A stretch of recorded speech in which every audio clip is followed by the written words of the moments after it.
ମାନେ ये जो नकली घीर कथा कौटू आसला कौन सी जगह नकली घी कौटी व्यवहार होनी तेबे जो भली भाव में आमर तार शुद्धतार मान जहाँ रहा कथा रही एपर्यंत भी किंतु ताकू संपूर्ण रूपे से मान को पूरापूरी भाव में परीक्षण करवा से मान को मेंटेन करिवार जो प्रक्रिया से आम जो भली भाव में बालाजी मंदिर रे तिरुपति रे जो भली भाव में किसी जिनिस आसला जो कथा कि अनवांटेड जिनिस जो गुड़ाक हबार आवश्यकता केबे नथिला कि से भलिया केबे हबार औचित्य नथिला से भलिया कथा गुड़िया जिते आखि आगक आसला से इन एडवांस से बाबद निष्पत्ति नवाई मंदिर प्रशासन तरफ एवं सरकार तरफ आम निष्पत्ति नेलु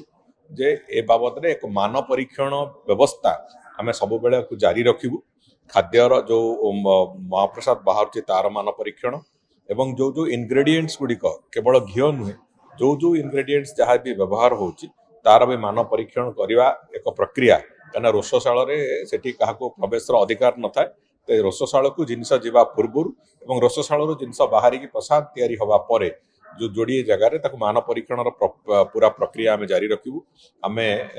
स्वास्थ्य विभाग को भी अनुरोध करूँ आमको से संपर्क में फूड इन्स्पेक्टर दवाई आम अनुरोध करूँ बहुत शीघ्र से बाबद आम नियुक्ति भी करूँ आपण मैंने समस्ते अवगत थे जे सेठी जो श्रृंखला रक्षा करने खाद्यर मान को रक्षा सुरक्षा दवाई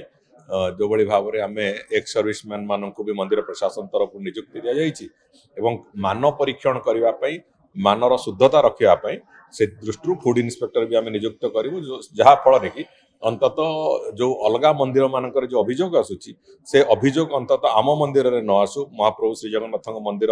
से भली कौन से अभियोगर जाल छंदी न हो से दृष्टिकोण को आखि आगे रखी आम एक करुचु तेणुक से कथार मु भावुची निश्चित भाव में